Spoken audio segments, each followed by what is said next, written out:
Gente, se nós tivéssemos que escolher um dos dois evangelhos que já estudamos, Marcos ou Mateus, como livro de cabeceira, qual que vocês escolheriam? Marcos ou Mateus? Qual seria o livro de cabeceira? Mateus, né? Mateus? Eu gosto muito do Lucas. Não, dos dois. Mateus. Mateus ou Marcos? Marcos. Tem a história do Marcos, é muito interessante, né? Também. Marcos, Mateus. Mateus, 3 Marcos, é isso? Não, aqui só deu Mateus. Só deu Mateus e o Marcos. Então, pois eu vou apresentar para vocês hoje um outro livro que provavelmente vai substituir o Mateus e vai substituir o Marcos como melhor ainda. E se preparem, porque depois eu vou apresentar um outro que vai ser a cereja do bolo, né? A gente vai falar hoje sobre o Evangelho de Lucas. E segundo, né, os eruditos, o Evangelho de Lucas é o livro mais belo que já foi escrito. A crítica literária, né, tem o livro de Lucas como sendo um livro assim de um vocabulário amplo, né, excelência gramatical, alta qualidade no estilo literário, né, uma obra digna de ocupar um lugar respeitável entre os gigantes literários de todos os tempos. Então, se a gente estava feliz achando, né, poxa, eu vou levar o Mateus para a cabeceira, eu vou levar o Marcos, nós vamos ver que Lucas, ele é mais completo ainda, né? O prefácio do livro de Lucas, lá hoje a gente vai usar um pouquinho a Bíblia, tá, gente? O Lucas no capítulo 1. Eu sabia, por isso que hoje nós vamos usar a Bíblia, né?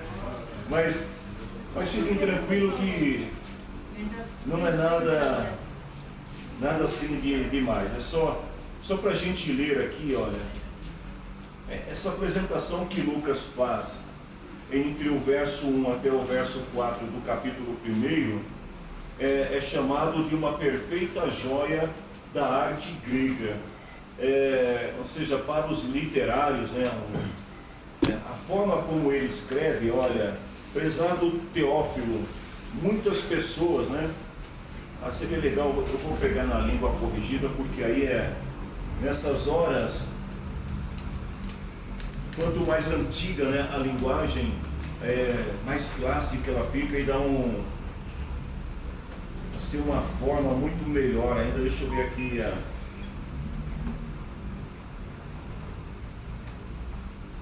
olha que lindo como que ele diz: tendo, pois, muitos empreendido por ordem a narração dos fatos que entre nós se cumpriram, segundo nos transmitiram os mesmos que os presenciaram desde o princípio e foram ministros da palavra, pareceu-me também a mim conveniente descrever-nos a ti, ó excelentíssimo Teófilo, por sua ordem, havendo-lhe já informado minuciosamente de tudo desde o princípio, para que conheças a certeza das coisas de que já estás informado. Isso é uma joia, né? O estilo, né, como ele escreve, mostra que realmente Lucas era uma pessoa bem esclarecida, né, que tinha um bom nível, né, de gramatical. A gente vai ver aqui que não só do ponto de vista literário, né, mas a combinação também que ele faz com seus textos, a forma como ele aplica, é um livro digno de substituir, para quem chegou logo no início aqui, substituiu o Mateus ou substituiu o Marcos, ok? A unidade literária do livro. Primeiro, o livro de Lucas, ele é considerado como a parte 1 do livro de Atos dos Apóstolos, porque há um entendimento que o autor seja o mesmo dos dois livros, e também há um entendimento na história antiga da igreja que esses dois livros antes eles eram eles estavam juntos, né, na sequência, mas depois com essa formatação do cânon, a igreja acaba separando e deixando a primeira parte compondo os evangelhos e a segunda parte, então, a história da igreja. Mas o que a gente percebe aqui é que o autor, né, que produziu o livro de Lucas, ele estava escrevendo para uma pessoa chamada Teófilo. E ele deixa bem claro, né, lá em Atos 1:1, que ele já tinha escrito uma obra anterior.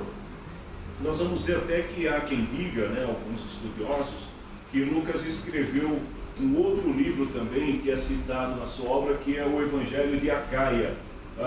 Mas esse livro não foi encontrado, provavelmente seria talvez uma continuação dos Atos, não se sabe.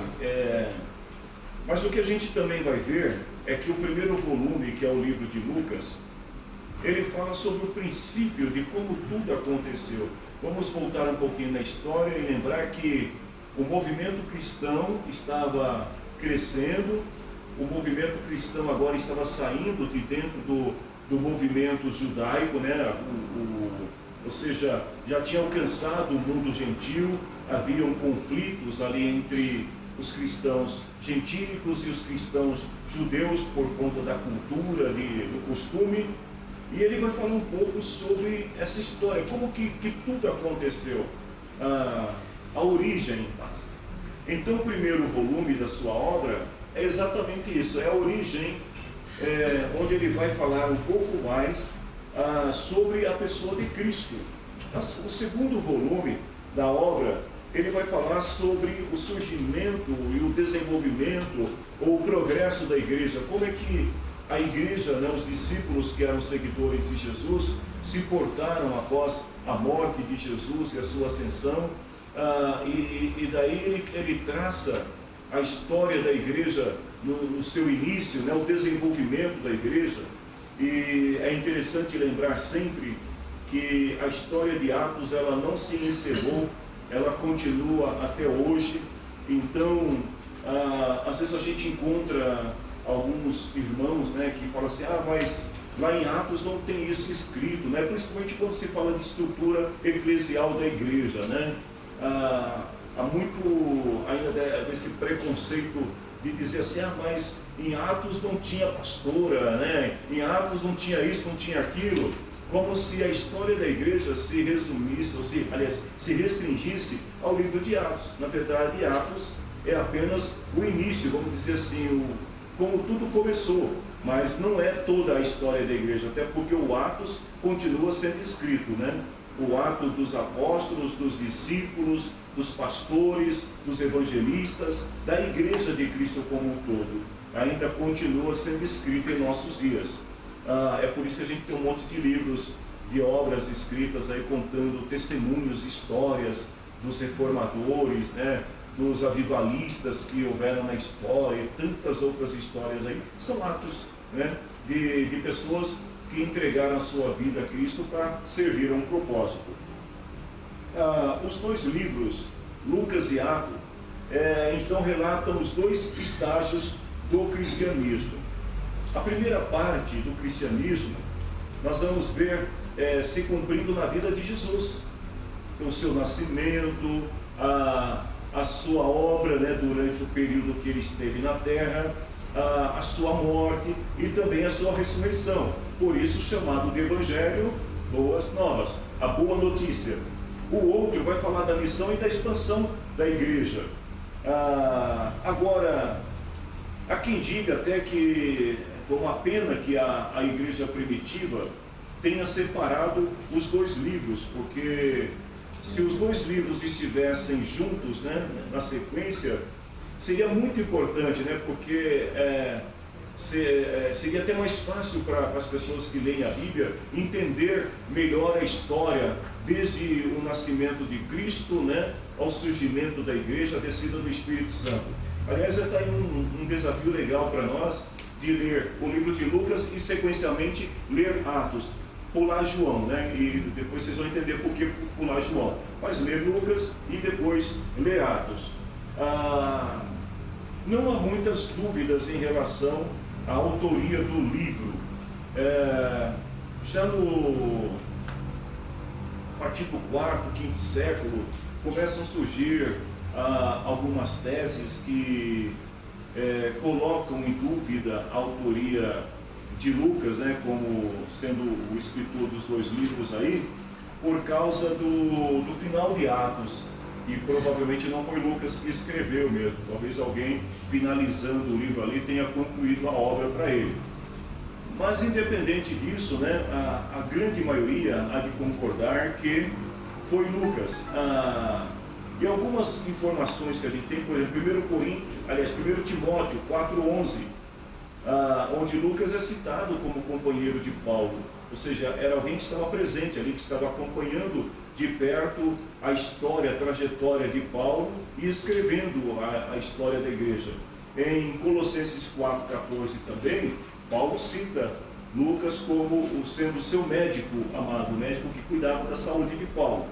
Então, há muito mais probabilidade de que Lucas tenha escrito do que qualquer outro autor. Mas independente disso, a gente também tem que entender que os evangelhos, todos eles, se a gente for levar ao pé da letra, eles eram escritos anônimos. Por quê? O original não chegou até nós, né? A gente tem cópias já datadas a partir do 3º século, então, onde já estava, né, os livros já tinham seus nomes, né, o nome do autor, o nome da pessoa que foi homenageada, né? Então, é difícil para a gente poder também precisar isso, e aí entra aquela questão que o irmão Lauro levantou ontem na escola dominical, sobre o primeiro ofertante da Bíblia, né, que a gente falou que era Abel, aí ele falou, mas quem ensinou Abel provavelmente foi Adão e Eva. Aí depois ele levanta outra questão, quem foi que o primeiro ofertante foi Adão ou Eva? Eu não sei, eu não estava lá, a Bíblia não é lá. Então tem coisas que não vale a pena a gente ficar também querendo questionar quem foi e quem não foi, né?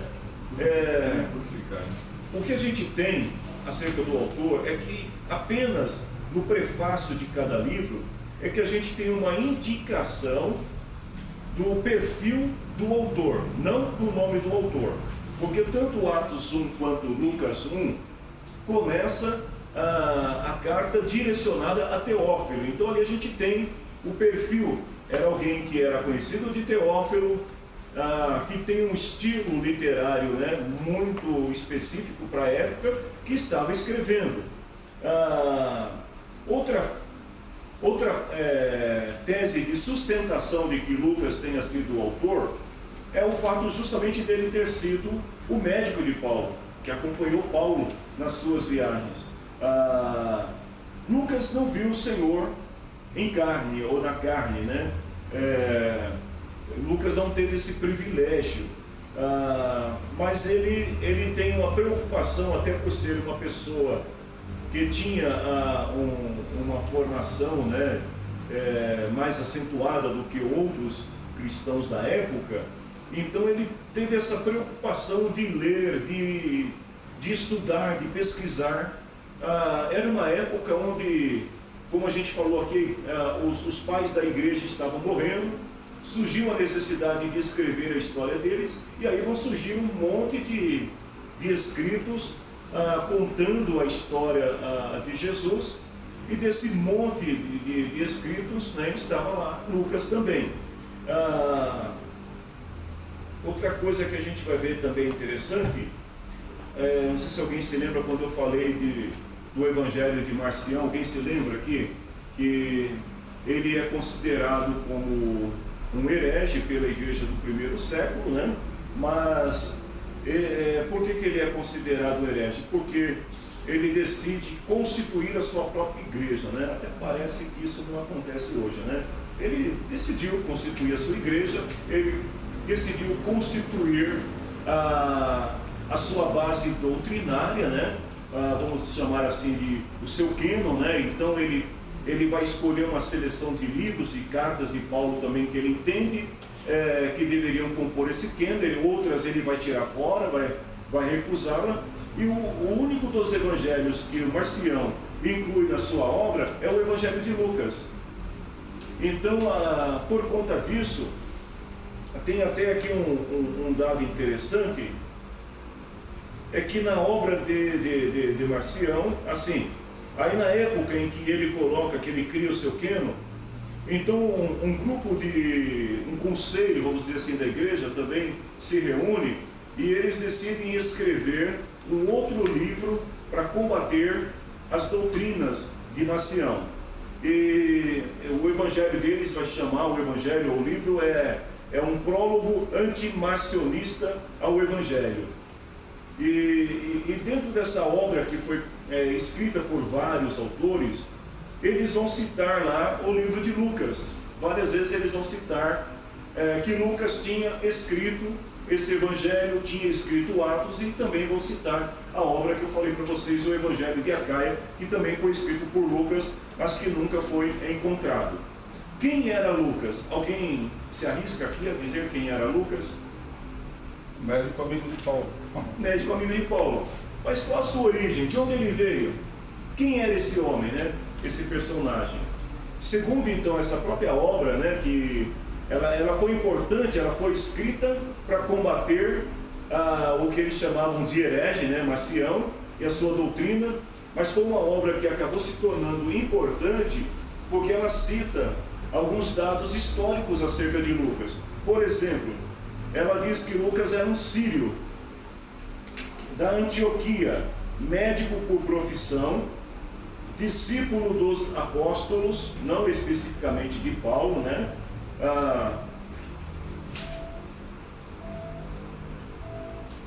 Como é que a gente esquece de desligar o celular?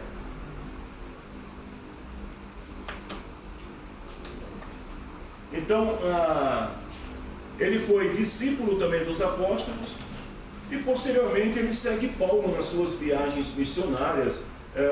Não se sabe se por indicação da igreja ou por relação de amizade, afeição, ou porque Paulo já tinha uma saúde fragilizada, de repente a igreja decidiu que ele deveria acompanhar Paulo, mas ele vai seguir Paulo até o fim da vida de Paulo, até o seu martírio. Lucas era solteiro, não se casou. Isso é muito legal da gente falar, porque ainda em algumas igrejas há muita resistência ao ministério de solteiros, né? Há muitas igrejas que não aceitam que pessoas solteiras exerçam liderança, tenham o ministério da igreja.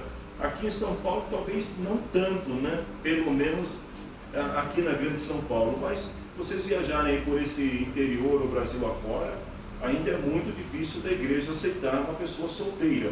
Ele era solteiro, viveu bem e viveu muito, morreu com 84 anos de idade na cidade de Beócia. Era um jovem senhor cheio do Espírito Santo.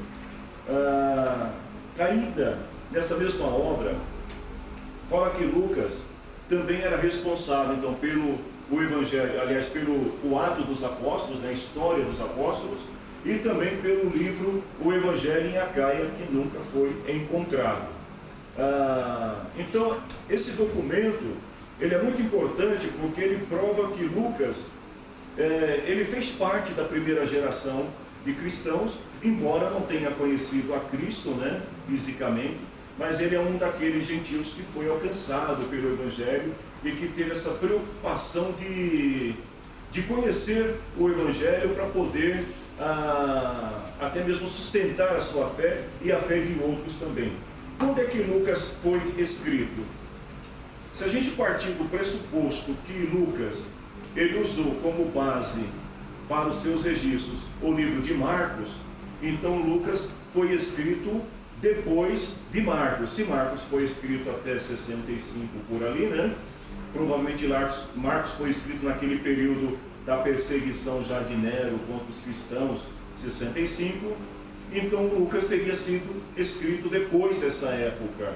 Porém, se a gente considerar que o livro de Atos não faz menção à morte de Paulo e à morte de Pedro, nesse período de perseguição, a gente vai dizer que Lucas foi escrito antes de 65, em 64. Então não tem uma data precisa, tá, gente?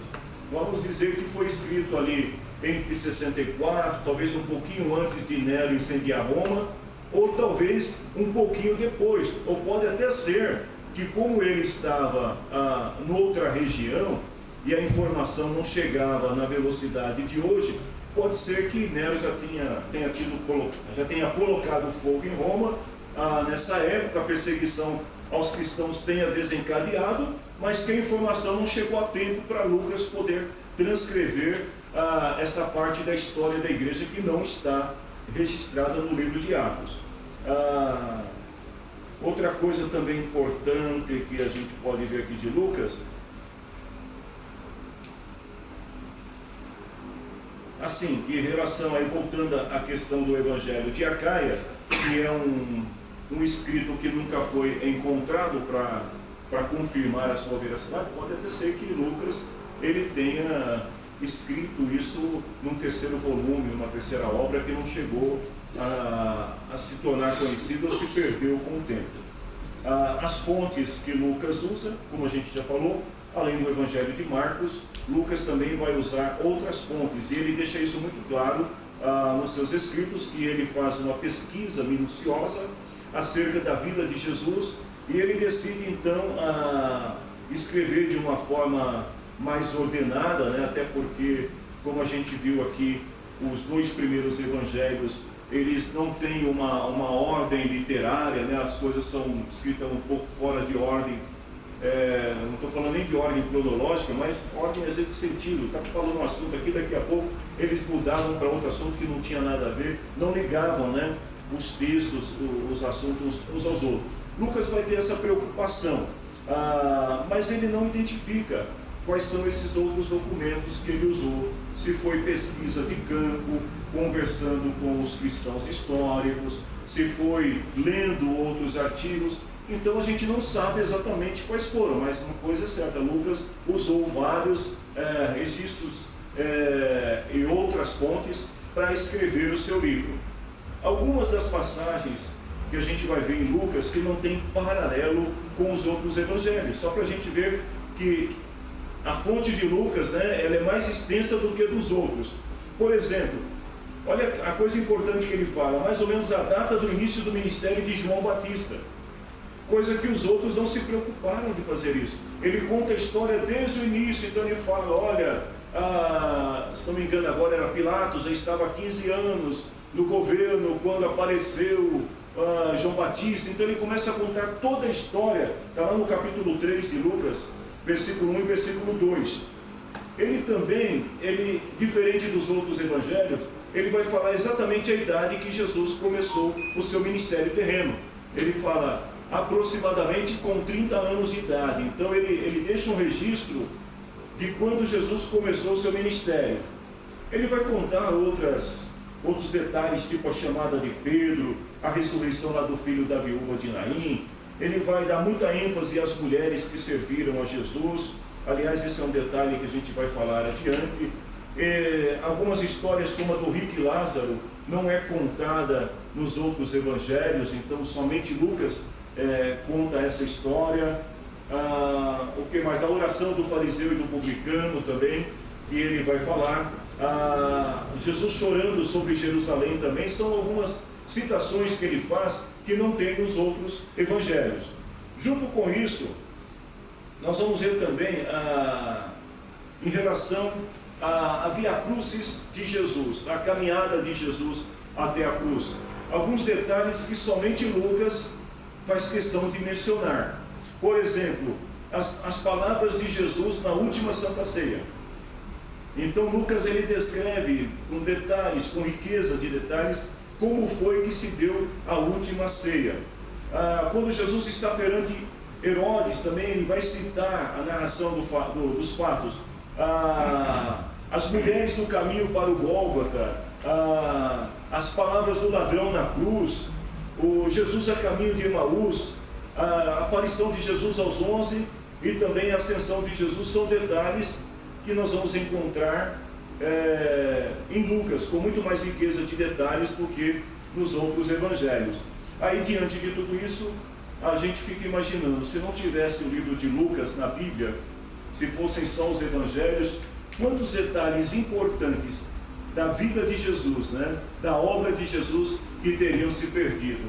Então, eu acho que Lucas, ele merece, a gente tivesse um ranking aqui, né, fazer um ranking dos evangelhos. eu acho que Lucas iria saltar agora e ocupar o primeiro lugar como sendo o mais importante dos 3 evangelhos sinóticos. A estrutura do livro de Lucas, isso eu vou deixar para vocês lerem depois, mas é uma estrutura bem simples, tá? A introdução, a narrativa do nascimento e infância de Jesus, a vida de Jesus na Galileia, a caminhada de Jesus até Jerusalém, depois a segunda vez que Jesus volta a Jerusalém, e dessa vez para ficar, né? Jesus em Jerusalém. Então ele conta todas essas histórias com muito mais riqueza de detalhes. Agora, qual que é o grande propósito do livro de Lucas? Porque Lucas é um médico, né, que se converteu ao Evangelho, decide tornar-se escritor e relatar a obra de Jesus. Se a gente considerar que Lucas ele não andou com Jesus, ele tem uma preocupação muito maior com detalhes do que outros que andaram com Jesus. Mas por que isso, né? A gente vai ver aqui que, independente do propósito comum, né, que todos os evangelhos têm de anunciar, né, as boas novas, Lucas ele escreve pelas seguintes razões. Primeiro, para dar certeza, ou seja, para criar convicção aos seus leitores de que os fatos que estavam acontecendo eram verídicos, eram verdadeiros.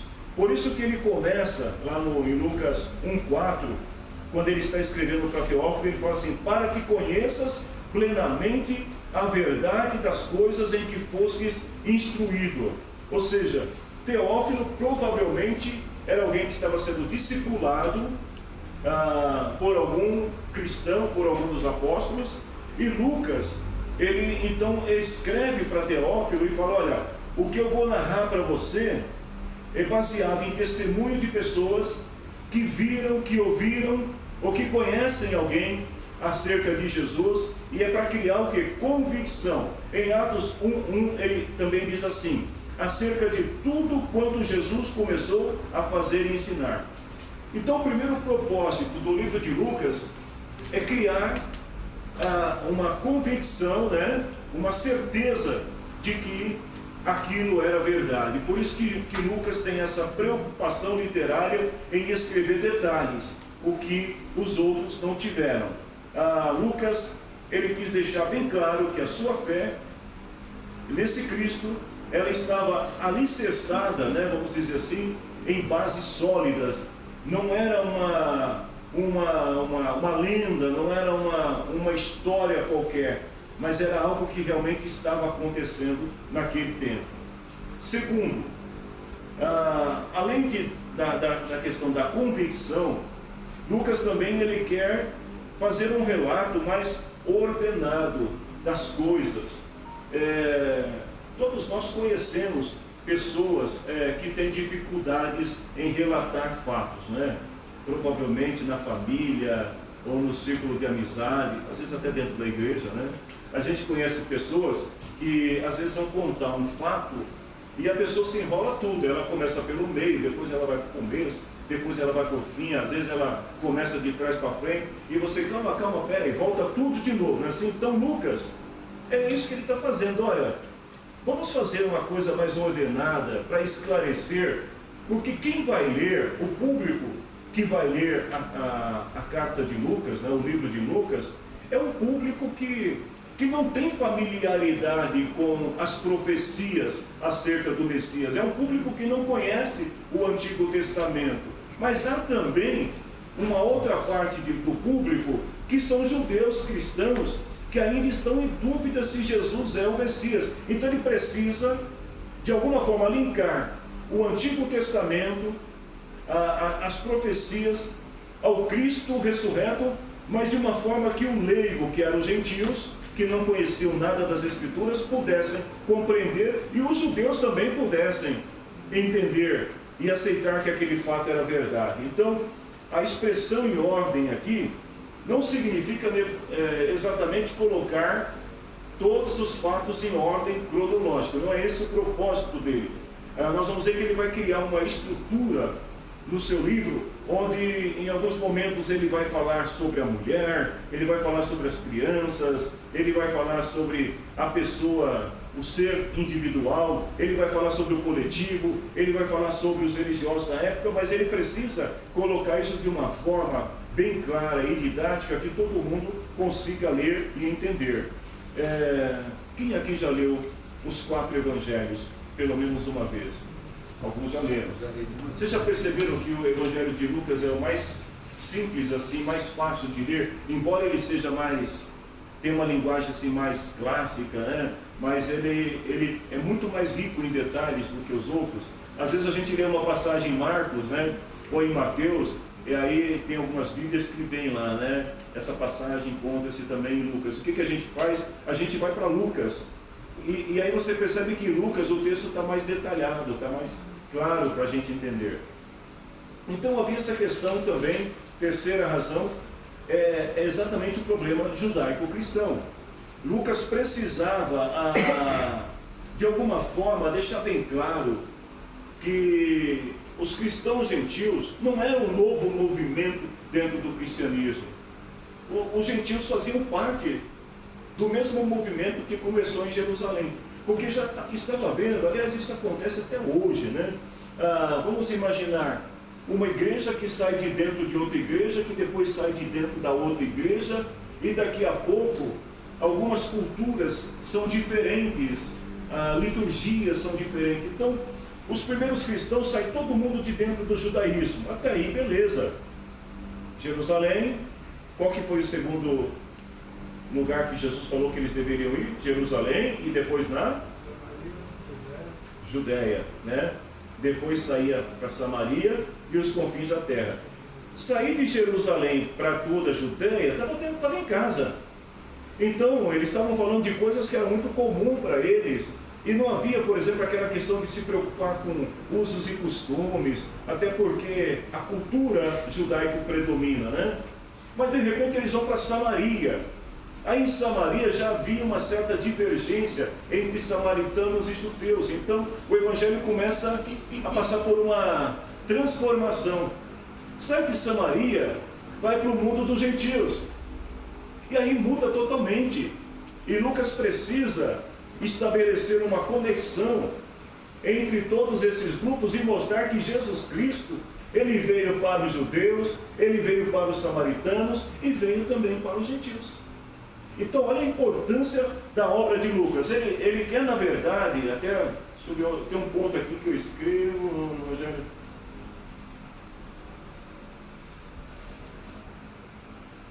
Nossa, agora eu escrevi algo tão importante, mas agora eu não lembro se está nessa parte que eu escrevi. Se não tiver, eu vou encontrar depois. Mas era exatamente sobre isso. Mas vamos voltar aqui. O cristianismo já se havia espalhado no mundo. E tornava-se cada vez mais necessária uma comunhão entre judeus cristãos e judeus gentios. A coisa estava tão feia naquela época que quando Paulo sai e empreende a sua viagem missionária, Paulo passa pregando o evangelho para os gentios de um jeito, e Pedro manda uma comitiva atrás pregando outro evangelho. Aí a comitiva de Pedro chegava nas igrejas dos gentios e falava assim: homens, quantos de vocês aqui não foram circuncidados? Na salinha. Todo mundo vai ter que ser circuncidado. E aí Paulo ficou doido, falou: peraí Pedro, o que você está fazendo? Você está querendo transformar o mundo em Israel? Isso acontece até hoje, gente. É assim ou não é? Então, o Lucas ele vai tentar fazer essa conexão. Então, por exemplo, a narrativa do nascimento, da infância de Jesus, ela torna abundantemente claro que o cristianismo ele tem a sua origem no meio dos judeus. Lucas vai deixar isso bem claro. Ele não vai tirar o mérito dos judeus dizendo assim: olha, Jesus veio para os gentios, não para os judeus. Não, judeus, olha que honra a de vocês. O Salvador do mundo nasceu entre vocês. O Salvador do mundo veio de vocês. Isso é honra. Agora vocês não precisam querer transformar o mundo numa nação israelita. Guardem isso como honra. Ele, no Evangelho, a preocupação de Jesus por todos os povos é vista desde o começo do seu ministério. Lucas vai falar disso. Como? Por exemplo, na sinagoga, Lucas 4, 14 a 30, quando Jesus está pregando na sinagoga, ele prega abertamente para judeus e para samaritanos, sem nenhum preconceito, sem nenhum bairrismo, né? Nós vamos ver também, em outro ponto aqui, assim, quando Jesus é expulso da sinagoga em Nazaré, e por que Jesus ele é expulso, ele é rejeitado no templo? Porque o discurso de Jesus contrariava os judeus radicais da época, e Lucas vai mostrar isso para eles. Olha, eu não sei se vocês perceberam, mas o conflito já existia com Jesus e vocês, porque Jesus estava dizendo uma coisa, vocês queriam fazer outra. Ele deixa claro ainda, né, que o cristianismo e Jesus não romperam a fé com o verdadeiro Israel. Em nenhum momento o cristianismo que chegou ao mundo gentil demereceu ou esqueceu a origem e esqueceu da aliança de Deus com Israel. Paulo vai falar sobre isso também aos Gálatas, quando ele fala assim, olha, todos aqueles que são da fé são filhos de Abraão, deixando bem claro que todos nós que estamos aqui hoje, embora não tenhamos nascido de famílias judaicas, nós também somos filhos na fé de Abraão, nós somos o Israel de Deus. Então, o verdadeiro Israel encontra sua realização não no judaísmo, mas no movimento cristão. Então é isso que Lucas está mostrando no seu livro. Ele continua ainda falando, né, e vai demonstrar que o movimento cristão não representa nenhuma ameaça política à autoridade do governo romano. Por quê? Haviam boatos naquela época, já a partir do momento que os cristãos começam a sair das sinagogas por conflitos de ideias e começam a criar suas próprias sinagogas, os seus próprios locais de reunião, os judeus cristãos começam a vê-los com um olhar diferente. E aí os próprios judeus, eles começam a levantar questões associadas aos cristãos como se eles fossem inimigos de Roma. E Lucas vai deixar bem claro que em nenhum momento os cristãos são inimigos do Estado romano, que em nenhum momento os cristãos vieram para estabelecer um novo Estado, uma nova nação, um novo governo. Então eles deixam isso bem claro. E ele prova também a inocência política de Jesus, demonstrando através de fatos, quando ele descreve a via crucis de Jesus, ali ele deixa bem claro que Jesus em nenhum momento estava preocupado com o reino terreno.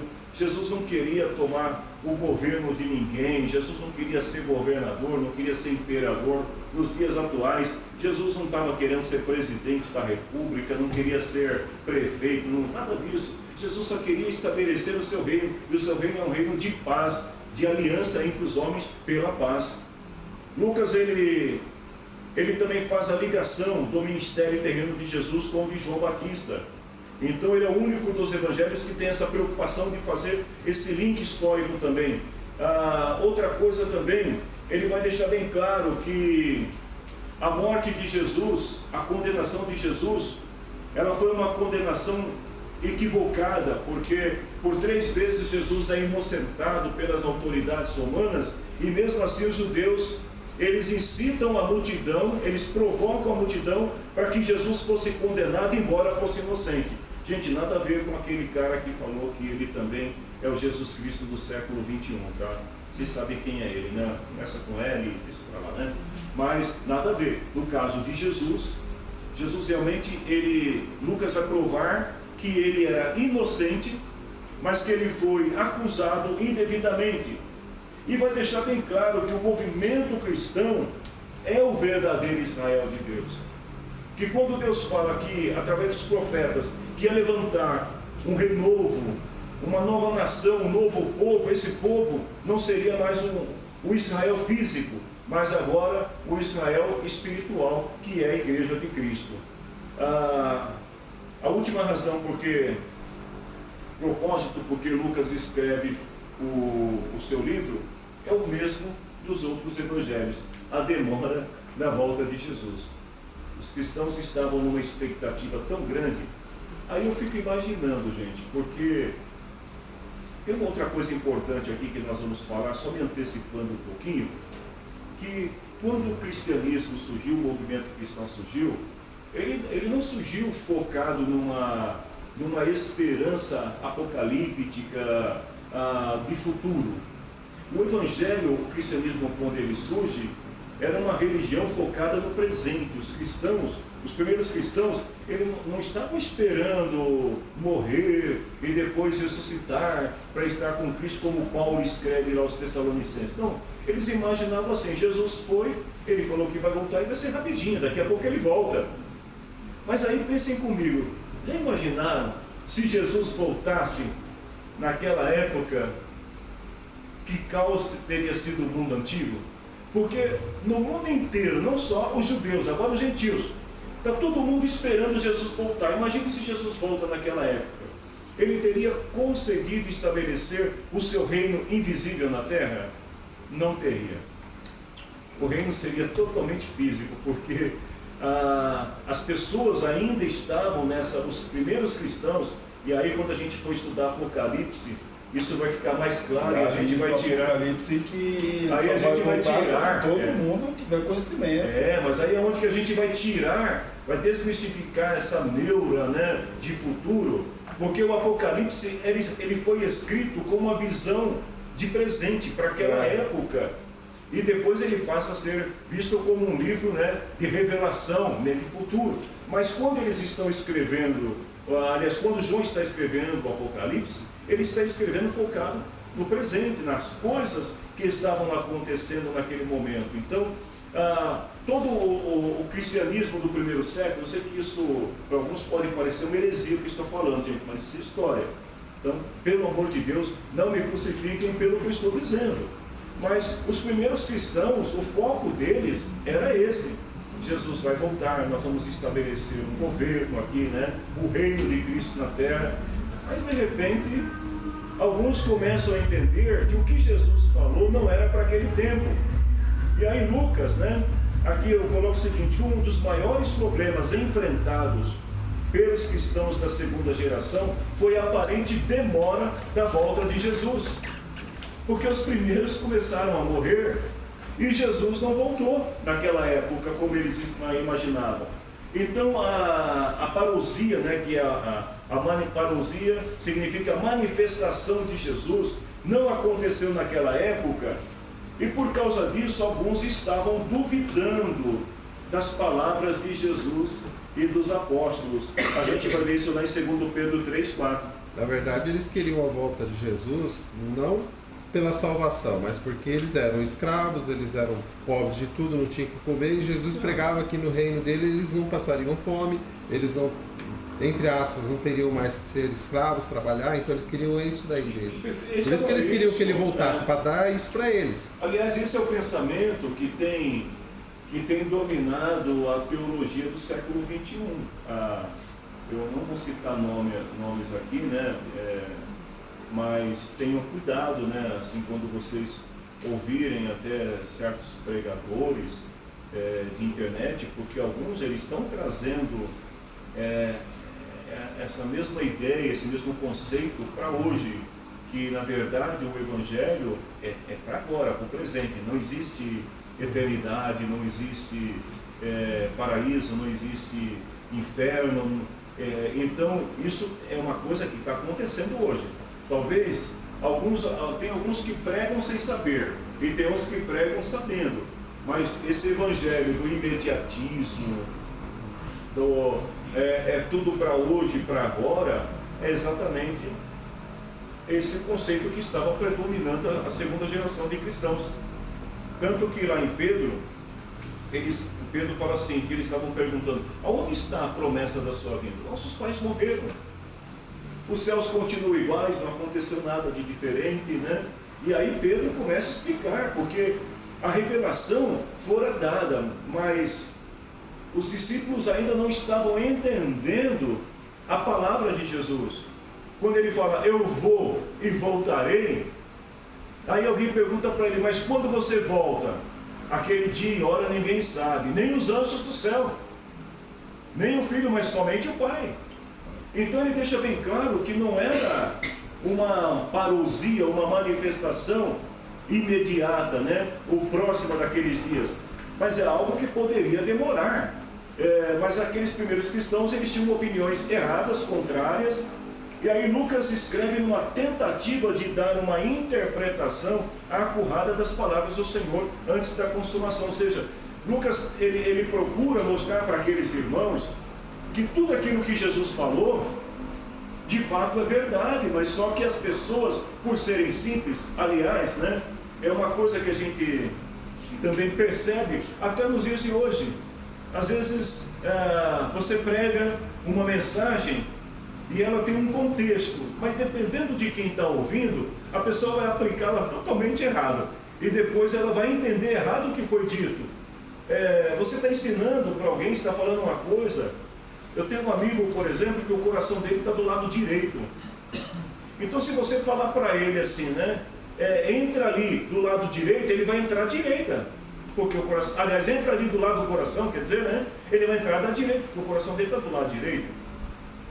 Existem povos na terra que o coração deles é o fígado, então, para eles, você vai entrar do lado do coração, da direita.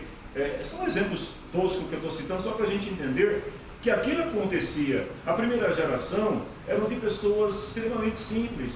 Embora Jesus tenha revelado toda a palavra para eles, mas nem todos compreenderam, tanto que a gente não vê falar tanto dos apóstolos, né, de escritos deles dos primeiros cristãos, porque eram pessoas simples demais, alguns iletrados, né, não tinham condição de escrever, então não tinha quem pudesse transcrever as suas narrativas e acabou se perdendo com o tempo.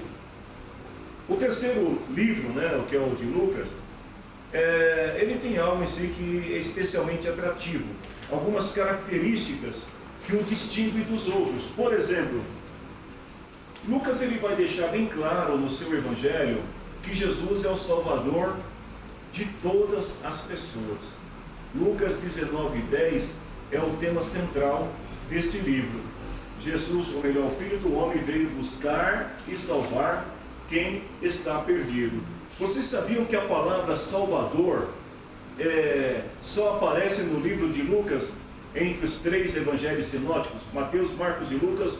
Só Lucas que cita a palavra de Jesus como Salvador? A palavra salvação só está em Lucas também. Não consta em Mateus e em Marcos. Então Lucas ele vai deixar bem claro aqui que a salvação que Jesus está propondo, ela não é uma salvação só para os judeus, é uma salvação para todos os povos. Outra coisa interessante, né, que a gente vai poder encontrar é que no Evangelho de Lucas a gente vai encontrar todas as camadas da sociedade da época. Por exemplo, o rico, o pobre, o judeu, o gentil, o fariseu, o publicano, o nobre, o mendigo, o sacerdote, o samaritano. Está tudo no Evangelho de Lucas, é um evangelho completo. Você encontra todos esses personagens. E qual que é a ideia desse livro? Que o cristianismo é uma religião universal, é para todos. Outra coisa é o interesse nas relações sociais, que nós vamos perceber que Lucas dá muita ênfase a isso, o que a gente também não vê nos outros evangelhos. Alguns exemplos, que a gente pode citar aqui, falar alguns exemplos, por exemplo, né? Mas tudo bem. Os samaritanos. Os samaritanos eram um povo ignorado naquela época, né? Embora também fossem da descendência de Abraão, mas eles são um povo ignorado. Quando a gente encontra, por exemplo, no Evangelho de Mateus, a referência ao samaritano, está lá em Mateus 10:5, é interessante que lá a gente encontra Jesus dizendo para os discípulos não irem à casa dos samaritanos. Olha o preconceito aí, né? No livro de Mateus só consta isso. Mas no livro de Lucas, diferente, ele mostra, por exemplo, na parábola do bom samaritano, que os samaritanos eram pessoas boas. Ele vai mostrar também, aqui dos 10 leprosos que foram curados, que o único que voltou para agradecer era samaritano, também para deixar bem claro que os samaritanos eram pessoas agradecidas, pessoas gratas. Somente em João e Lucas, dos escritores do Evangelho, é que a gente encontra alguma declaração, vamos dizer assim, alguma declaração amistosa, né, simpática em relação aos samaritanos. Mateus e Marcos não fazem menção aos samaritanos, e Mateus, quando fala, ainda de uma forma não muito conveniente. Outra coisa que nós vamos ver também em Lucas é os pobres tendo parte também na história. Aquela passagem do rico e do Lázaro. Quem é que foi para o céu? Quem? Laura. Na verdade, nenhum foi para o céu, não foi para o seio de Abraão, né, gente? Estou brincando. É chamado. Esse seio de Abraão é para se considerar como céu, né?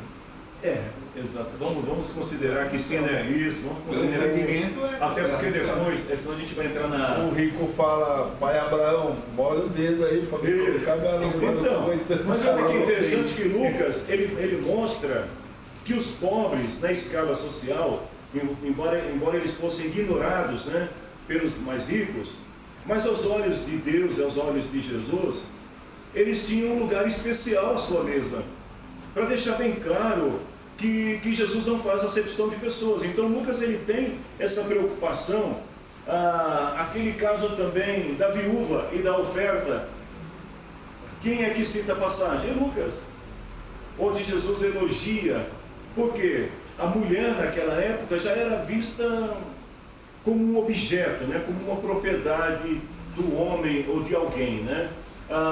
E Jesus, ele olha e ele vê aquela mulher que era pobre, viúva, desamparada, e ele a elogia, e Lucas faz questão de mostrar que Jesus tinha um olhar também muito especial para as mulheres, principalmente aquelas que estavam desamparadas.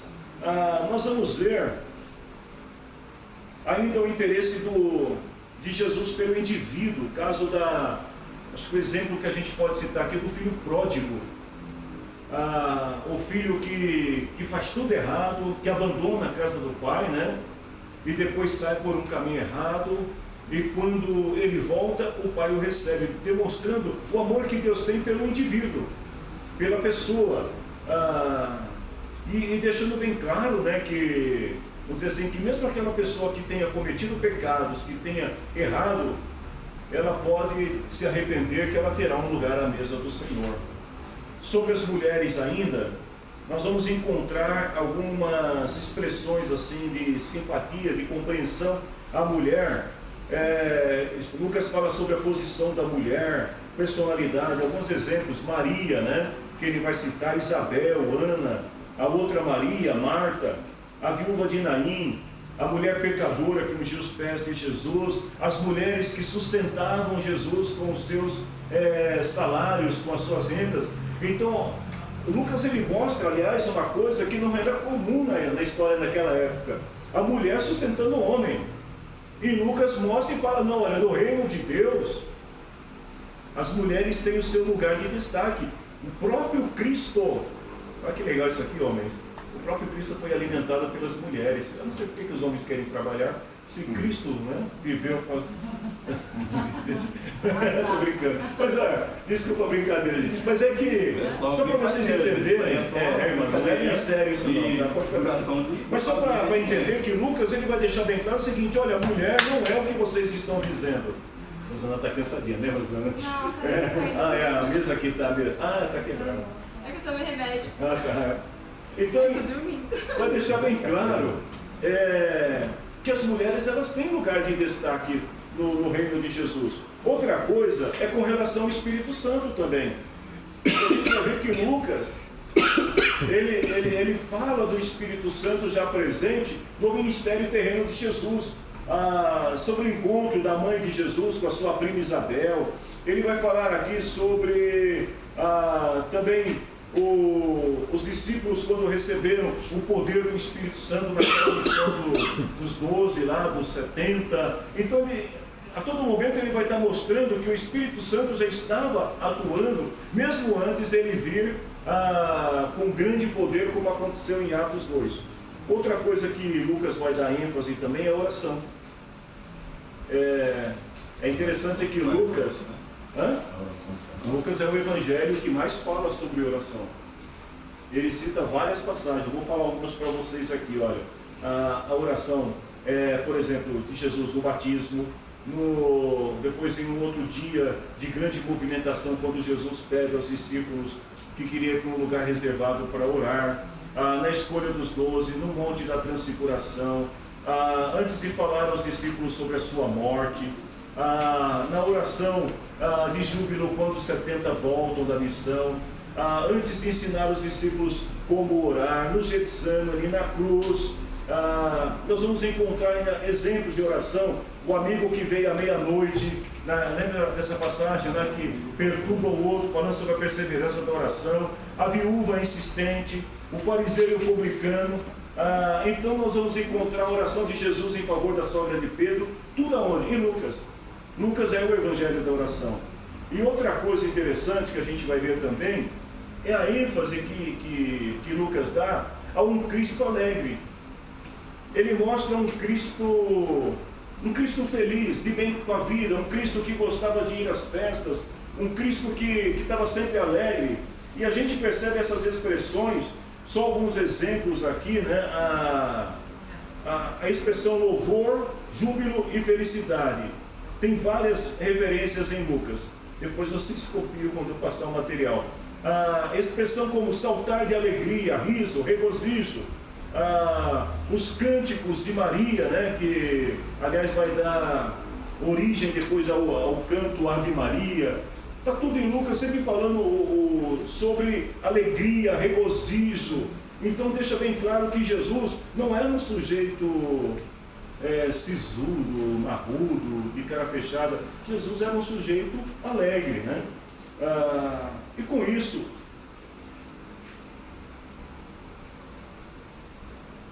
a gente termina, não, tá bom, a gente termina Lucas e já entramos em João. Vocês gostaram de Lucas?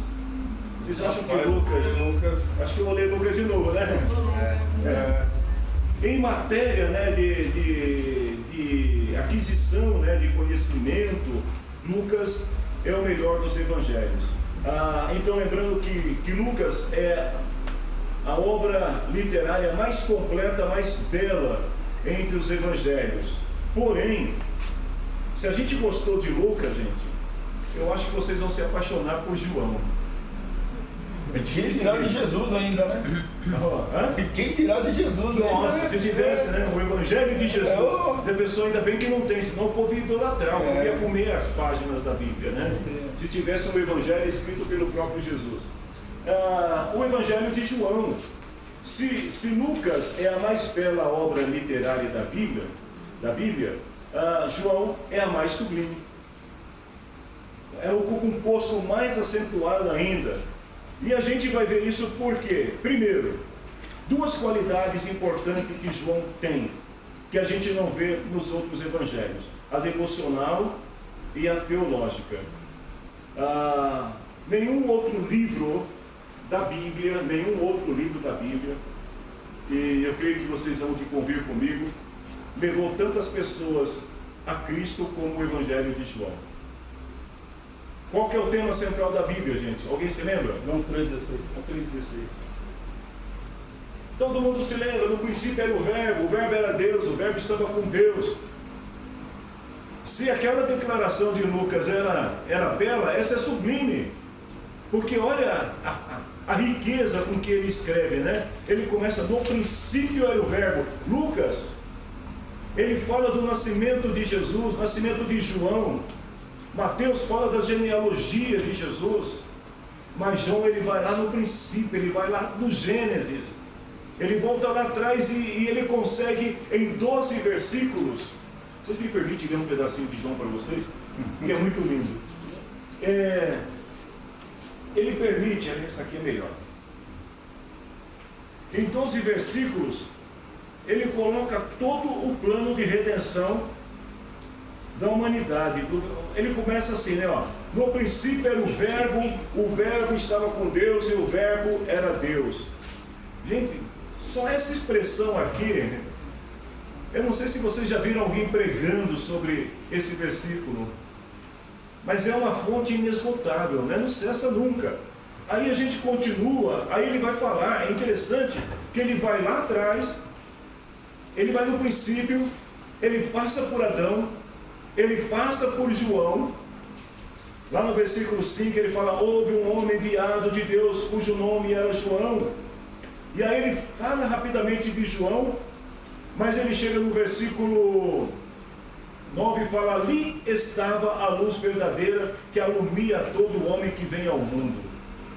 E aí ele começa a falar de Jesus. E no versículo 12, que é um dos versículos mais lindos da Bíblia, diz assim: mas a todos quantos o receberam, deu-lhes o poder de serem feitos filhos de Deus, a saber, aos que creem em seu nome. Eu misturo as traduções às vezes, a saber não tem nessa que eu li, tá? Saber só tem na outra. Então é que mistura as traduções. Agora a tradução está virando uma confusão mental. Então, é muito lindo o Evangelho de João. E a gente vai ver ainda, né, que segundo, né, os estudiosos, os críticos literários, há ainda profundezas não exploradas de pensamentos no Evangelho de João que sempre chamarão a atenção dos estudantes da Bíblia. Aqui a teologia foi colocada em termos que até uma criança pode compreender a visão da grandeza do amor de Deus. Deus amou o mundo de tal maneira. Aí eu prefiro a versão na NTLH. Deus amou o mundo tanto. Todo mundo entende isso, gente. Ele consegue apresentar assim o amor de Deus de uma forma tão única, tão específica, que até as criancinhas entendem o amor de Deus. Ao mesmo tempo, esses termos simples são usados para expressar um dos quadros mais empolgantes da realidade última encontrada em toda essa literatura. Qual é o tamanho do amor de Deus? É muito profundo. Então o Evangelho de João, depois que vocês lerem Lucas, aí vocês vão querer ler João, porque eu estou achando, eu nem comecei João, mas se a gente tivesse a escalinha aqui agora, né, o top, o ranking, eu acho que João já estaria ali pelo menos em segundo lugar.